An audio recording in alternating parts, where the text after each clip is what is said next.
আজকে দুপুরের লাঞ্চে সেই একই হালকা পাতলা রান্না, কিন্তু একটু ভেরিয়েশন রেখেছি। প্রথমে বলিনি, এই রান্না দেখানোর ব্যাপারটা ইউটিউবে আমার একদম নাপসন্দ, একদম পছন্দ না।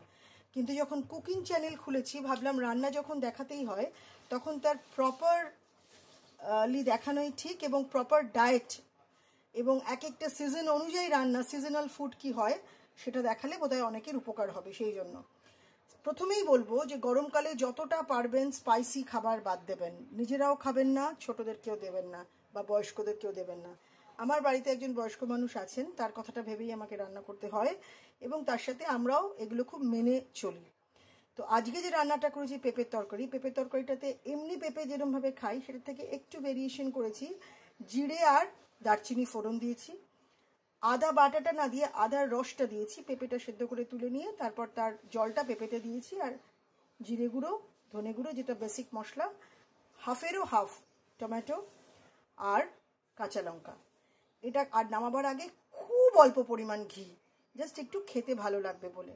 এটা কিন্তু খেতেও ভীষণ স্বাদের হবে, দারচিনির একটা সুন্দর মিষ্টি মিষ্টি গন্ধ, মিষ্টি খেতে লাগবে, আবার খুব টেস্টিও হবে। পেঁপে তরকারি রেসিপিটা বললাম। এবার একটা স্পেশাল ডাল। আমরা ডাল তো খালি টক ডাল খাই, একবার এরমভাবে ডালটা খেয়ে দেখবেন। এটা হচ্ছে মুসুর ডাল। এই মুসুর ডালটা করা হয়েছে সর্ষে, কারি পাতা, শুকনো লঙ্কা ফোড়ন দিয়ে। তো একই রকমের ডাল না খেয়ে একটু ভেরিয়েশন, কিন্তু একটু টেস্টি।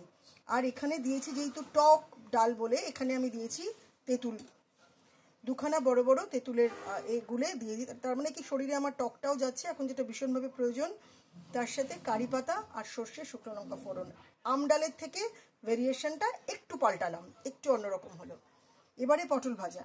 পটল ভাজাটা যখন করেছি, পটল ভাজাটায় নুন হলুদ মাখানো যেরকম, তো অবশ্যই তাতে একটু শুকনো লঙ্কার গুঁড়ো সামান্য, আর একটু ময়দা আর একটু চালের গুঁড়ো মিশিয়ে নিয়ে ভেজেছি।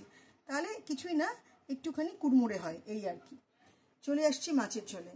মাছের ঝোলটা একই রকম, কাতলা মাছের ঝোল, কিন্তু আজকের মাছের ঝোলটাতে দিয়েছি আমি সামান্য একটু রাঁধুনি বাটা আর একটু গোলমরিচ বাটা।